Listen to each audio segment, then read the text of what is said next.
साम्राज्य, सामान्यांचा असामान्य आवाज। शहरात विविध ठिकाणी लोकप्रतिनिधी, राजकीय नेते तसेच महापुरुषांचे फोटो लावून रस्ते, पदपथ आणि मोकळ्या जागांवर अतिक्रमण केल्याचे प्रकार वाढत असल्याचे चित्र दिसत आहे।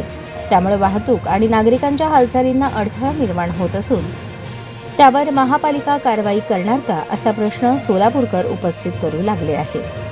शहरातील मुख्य रस्ते, चौक, पदपथ तसेच सार्वजनिक जागांवर मोठमोठे बॅनर, कमानी, कटआउट आणि शेड उभारून काही ठिकाणी अतिक्रमण करण्यात आले आहे। या ठिकाणी लोकप्रतिनिधी किंवा महापुरुषांचे फोटो लावले जात असल्याने प्रशासनाकडून कारवाई करण्यात टाळाटाळ होत असल्याची चर्चा नागरिकांमध्ये सुरू आहे। विशेष म्हणजे काही ठिकाणी हे अतिक्रमण अनेक महिन्यांपासून कायम आहे। त्यामुळे पदपथांवरून चालणाऱ्या नागरिकांना रस्त्यावर उतरावे लागत आहे।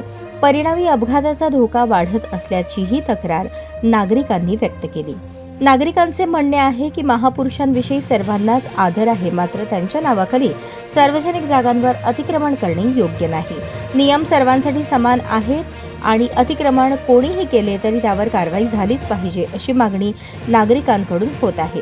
दरम्यान शहरातील अतिक्रमण हटवण्याबाबत सोलापूर महानगरपालिका ही वेळोवेळी मोहीम राबवते, मात्र लोकप्रतिनिधी किंवा महापुरुषांचे फोटो असलेल्या ठिकाणी कारवाई होते का याकडे नागरिकांचे लक्ष लागले आहे।